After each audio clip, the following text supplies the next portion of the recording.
রাজ্যে ইতিমধ্যেই একজন নার্স তিনি নিপা ভাইরাস আক্রান্ত হয়েছেন, তার রিপোর্ট পজিটিভ এসেছে। তবে তার আগেই মমতা বন্দ্যোপাধ্যায়ের সঙ্গে ফোনে কথা হয়েছে কেন্দ্রীয় স্বাস্থ্যমন্ত্রী জেপি নাড্ডার। মুখ্যমন্ত্রীর সঙ্গে তার কথা হয়েছে, যাবতীয় সাহায্য করবে কেন্দ্রীয় সরকার, আশ্বাস দিয়েছেন জেপি নাড্ডা। एम्स कल्याणी में स्थित आईसीएमआर के वायरल रिसर्च डिजीज लैब में निपा वायरस के 2 केसेस सस्पेक्ट केसेस पाए गए हैं। निपा वायरस इन्फेक्शन एक गंभीर ज़ूनोटिक बीमारी है जो बहुत तेज़ी से फैलती है, इसलिए इसकी रोकथाम के लिए तुरंत कोऑर्डिनेटेड कार्रवाई शुरू कर दी गई।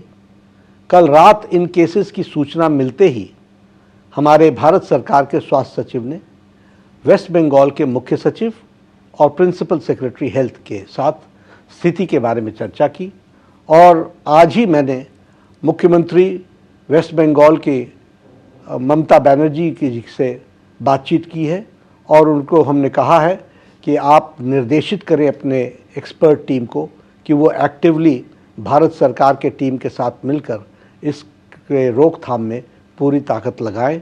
और उन्होंने मुझे आश्वासन दिया है, ममता जी ने, कि वो एक्टिवेटेड है, उन्होंने डिपार्टमेंट को एक्टिवेट किया है और भारत सरकार और प्रदेश सरकार दोनों मिलकर के इस डिजीज़ को कंट्रोल करने के लिए जमीनी स्तर पर कार्य कर रही है। রাজ্যে নিপা ভাইরাসে আক্রান্ত হয়েছেন 2 জন নার্স, তার মধ্যে কাটোয়ার যিনি নার্স তার নমুনা পরীক্ষার রিপোর্ট পাওয়া গিয়েছে, যেখানে নিপা ভাইরাস পজিটিভ এসেছে তার রিপোর্ট। আক্রান্ত নার্সের অবস্থা সংকটজনক, তিনি ভেন্টিলেশনে রয়েছেন। পূর্ব মেদিনীপুরের এক পুরুষ নার্স, তিনিও কিন্তু আক্রান্ত বলে সন্দেহ করা হচ্ছে, চিকিৎসাধীন রয়েছেন তিনিও। একজন পুরুষ এবং একজন মহিলা নার্স দুজনেই কিন্তু বারাসাতের নারায়ণা হাসপাতালে সেখানে চিকিৎসাধীন রয়েছেন। সরাসরি জিলাম করঞ্জাই আমাদের প্রতিনিধি রয়েছেন আমাদের সঙ্গে। জিলাম, আমরা জানি যে পুনের যে ন্যাশনাল ইনস্টিটিউট অফ ভাইরোলজি সেখানে নমুনা পাঠানো হয়েছিল, পরীক্ষার রিপোর্টে কি জানা গেল? একদম পরীক্ষার রিপোর্টে প্রাথমিকভাবে যেটা সন্দেহ করা হচ্ছিল যে 2 জনের নিপা ভাইরাস পজিটিভ, তাদের মধ্যে একজনের রিপোর্ট পজিটিভ এসছে, অর্থাৎ মহিলা নার্স যিনি, তার রিপোর্ট পজিটিভ এসছে। আজকে স্বাস্থ্য দপ্তরকে জানানো হয়েছে এনআইভি পুনের পক্ষ থেকে। এবং তোমাকে জানিয়ে রাখি, তারপরে এই যে আরও একজনের যে নমুনা নিয়ে যাওয়া হয়েছিল তার পরীক্ষা করা হচ্ছে, তার রিপোর্ট এখনও আসেনি। যদিও তোমাকে হাসপাতাল সূত্রে জানা যাচ্ছে দুজনেরই শারীরিক অবস্থা যথেষ্ট গুরুতর রয়েছে। যে নার্স যার নিপা পজিটিভ এসছে তার শারীরিক অবস্থা যথেষ্ট সংকটজনক, তার স্থিতিশীল অবস্থা থাকলেও তাকে ভেন্টিলেটরি সাপোর্টে রাখা হয়েছে, তাকে অ্যান্টিভাইরাল দেওয়া হচ্ছে এবং চিকিৎসকরা বলছেন যে যেহেতু এর কোনো ওষুধ নেই তাই অ্যান্টিভাইরাল এবং সাপোর্টিভ ট্রিটমেন্ট চালানো হচ্ছে। পাশাপাশি যে পুরুষ নার্স যাকে এখনও সন্দেহভাজনের তালিকায় রাখা হচ্ছে তারও শারীরিক অবস্থা আগের থেকে অবনতি হয়নি, তাকে নন ইনভেসিভ ভেন্টিলেশনে রাখা হয়েছে।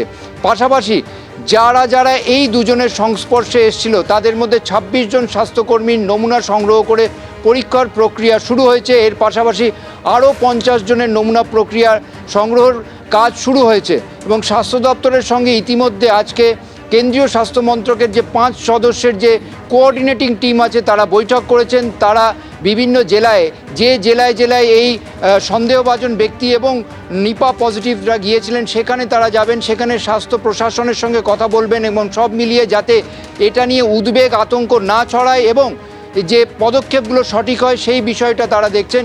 বেলেঘাটা আইডি হাসপাতালে ইতিমধ্যে 10টি আইসোলেশন কেবিনও তৈরি করে রাখা হয়েছে বলে হাসপাতাল সূত্রে জানা যাচ্ছে। একেবারেই জিলাম, ধন্যবাদ। উদ্বিগ্ন হবেন না, চিন্তার কোনো কারণ নেই, তবে অবশ্যই সতর্ক থাকুন। বারবারই কিন্তু স্বাস্থ্য দপ্তরের পক্ষ থেকে এমনটাই বলা হচ্ছে। কাটোয়ায় নিপা ভাইরাসে আক্রান্ত যিনি নার্স তার রিপোর্ট ইতিমধ্যেই পজিটিভ এসেছে। তিনি কার সংস্পর্শে গত কয়েকদিনে এসেছিলেন তা কিন্তু খতিয়ে দেখা হচ্ছে। ইতিমধ্যেই স্বাস্থ্য দপ্তর একটি বিশেষ টিমও গঠন করেছেন। আমাদের প্রতিনিধি রানা দাস এই মুহূর্তে রয়েছেন আমাদের সঙ্গে। রানা, কাটোয়ার বাসিন্দা ওই নার্স, তিনি যেখানে কাজ করতেন সেই সংস্থা এবং তার আশেপাশে প্রতিবেশী বাড়ির লোক যারা রয়েছেন এই মুহূর্তে তাদের জন্য ঠিক কি ধরনের ব্যবস্থা নেওয়া হচ্ছে? দেখো, একেবারেই এই যে নার্স সে কোথায় এসেছিল, প্রথমে কাটোয়াতে এসেছিল এবং সেখানে একজন চিকিৎসককে তিনি দেখান এবং তারপরে সেখান থেকে তার গ্রামের বাড়িতে চলে যায়।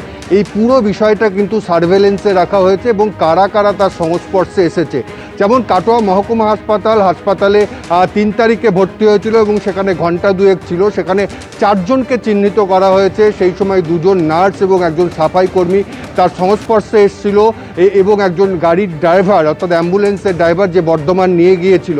এই 4 জনকে কোয়ারেন্টাইন অর্থাৎ সেখানে বাড়িতে হোম আইসোলেশনে থাকার কথা বলা হয়েছে এবং তাদের কিন্তু অফিসিয়ালি ছুটি দিয়ে একেবারে হোম আইসোলেশনে রাখা হয়েছে। অন্যদিকে যে বাড়িতে ছিল অর্থাৎ তার যে বাড়ি, সেই বাড়ি কিন্তু আজকে সকালবেলায় দেখা যায় সেখানে স্যানিটাইজ করা হয়েছে, একেবারে কিট পরে সেই পুরো এলাকা স্যানিটাইজ করা হয়েছে। অন্যদিকে যারা এই বাড়িতে সংস্পর্শে এসেছিল তাদের দিকেও নজর রাখা হচ্ছে। অন্যদিকে যে চিকিৎসকের কাছে প্রথমে কাটোয়ায় চিকিৎসা করিয়েছিল তার সঙ্গেও কথা বলেছে স্বাস্থ্য দপ্তর, কী অবস্থায় এসেছিল, তখন কোনো সিমটম ছিল নাকি এসব জানা হয়েছে এবং তাকেও কিন্তু কোয়ারেন্টাইনে থাকতে বলা হয়েছে এবং পুরো বিষয়টা কিন্তু নজরদারি চলছে। স্বাস্থ্য দপ্তর বর্ধমান জেলা প্রশাসনের সাথে কথা বলছে। অন্যদিকে বর্ধমান মেডিকেল কলেজে ভর্তি করা হয়েছিল, সেখানে কোন চিকিৎসক কোন নার্স তার সংস্পর্শে এসছে তাদেরও তালিকা তৈরি করা হয়েছে এবং তাদের সেই তালিকা অনুযায়ী তাদেরও কিন্তু হোম কোয়ারেন্টাইনে থাকার নির্দেশ দেওয়া হয়েছে স্বাস্থ্য দপ্তরের তরফ থেকে। একেবারেই রানা, অর্থাৎ যতক্ষণ না পর্যন্ত নিশ্চিত হওয়া যাচ্ছে কর্মস্থলে যারা তার সংস্পর্শে এসেছিলেন কাটোয়ার ওই মহিলা নার্স, যেহেতু তার রিপোর্ট পজিটিভ এসেছে সেই কারণে তাদেরকে ইতিমধ্যেই লিস্ট নামের বানানো হচ্ছে এবং হোম কোয়ারেন্টাইনে থাকার নির্দেশ দেওয়া হয়েছে।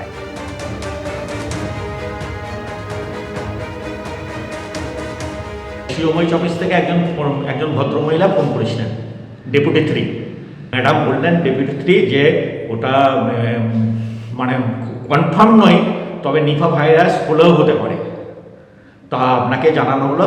দিয়ে আমি বললাম যে আমি তো সবসময় surgical mask 3 layer surgical mask পরে আমি পেশেন্ট দেখি, আর ওই পেশেন্টের সঙ্গে আমার তো কন্ট্যাক্টের খুব অ্যাডমিট বা আর আমার কোনো শারীরিকভাবে কোনো অসুস্থ নেই, আমার কোনো ইনফ্লুয়েঞ্জা লাইক ইলনেসও হয়নি, কোনো জ্বর হয়নি এবং আমার অল্টার কোনো সেন্সিয়াম নেই, আমি একদম কমপ্লিটলি ওকে। তা আমার 2 তারিখ, আজকে হচ্ছে তোমার 12 তারিখ, আমি শুনলাম নাকি ওর ইনকিউবেশন পিরিয়ড হচ্ছে 14 দিন। তা আমি একটু জিনিসটা জানলাম এবং আমি একটু সচেতনভাবে থাকবো। যতদূর মনে আছে যে বলেছিল যে হঠাৎ কালকে কিছুক্ষণ জেনে টেম্পোরারি লস অফ কনসাসনেস হয়েছিল। তা আমি যেহেতু ওরা ভেবেছিলাম যে এটা ভেসোভেগাল সিঙ্কোপাল অ্যাটাক হওয়ার সম্ভাবনা বেশি, যেহেতু কোনো অল্টার সেন্সোরিয়াম ছিল না, কোনো ফিভারের হিস্ট্রি ছিল না, কোনো ইনফ্লুয়েঞ্জা লাইক ইলনেসের কোনো হিস্ট্রি ছিল না, শুধু এই প্রবলেম নিয়েই আমার কাছে এসেছে। সে তো কনসাস অ্যালার্ট অবস্থায় সে ডাক্তার দেখাতে এসেছে, সে তো রাস্তায় ঘুরেছে, সে তো ট্রেনে এসেছে, তারপরে হচ্ছে গিয়ে সে হাসপাতালে গেছে, ইমার্জেন্সিতে প্রচুর লোকের সঙ্গে তার কন্ট্যাক্ট হয়েছে। সাবধানে থাকুন, আতঙ্কিত হবেন না। চিকিৎসক সুবর্ণ গোস্বামী কি বলছেন দেখুন একবার। এখনো পর্যন্ত কোনো নির্দিষ্ট চিকিৎসা বেরোয়নি এবং এটা কিন্তু হচ্ছে যে কিছু কেস অ্যাসিমটমেটিক হতে পারে, কিন্তু বেশিরভাগ ক্ষেত্রেই খুব সিভিয়ার ফর্মে হচ্ছে এবং তার পেশেন্টদের সাধারণভাবে জ্বর, মাথা ব্যথা, গা হাত পা ব্যথা, একটু ডিজিনেস মানে মাথা ঘুরছে, একটু হচ্ছে যে অন্য রকমের অল্টার সেন্সোরিয়াম আমরা বলি, একটু জ্ঞান হারাচ্ছে, সেখান থেকে শুরু করে একটু সোর থ্রোট হয়, কারো গলায় ব্যথা হয়, সর্দি কাশি বিশেষ যে হয় তা নয়, এবং শেষ পর্যন্ত খিঁচুনি বা হচ্ছে দেখা যায় জ্ঞান হারিয়ে ফেলছে এবং তার সাথে শ্বাসকষ্ট হতে পারে, একটা অংশের অ্যাকিউট রেসপিরেটরি ডিস্ট্রেস সিনড্রোম পর্যন্ত হয়, এনসেফালাইটিস হয়, সেখান থেকে এনসেফালাইটিস থেকে এআরডিএসও হচ্ছে যে হয় এবং ভেন্টিলেশন লাগে। আমাদের যে 2টি পেশেন্ট এখনও রয়েছে বারাসাতে, তারা কিন্তু ভেন্টিলেশনে রয়েছে। সেই জন্যই হচ্ছে নিপা আমরা এতটা ভয়ঙ্কর বলি এবং হচ্ছে যে খুব দ্রুত ছড়াতেও পারে যদি হচ্ছে হিউম্যান টু হিউম্যান ট্রান্সমিশন যেহেতু হয়। এবিপি আনন্দ এগিয়ে থাকে, এগিয়ে রাখে।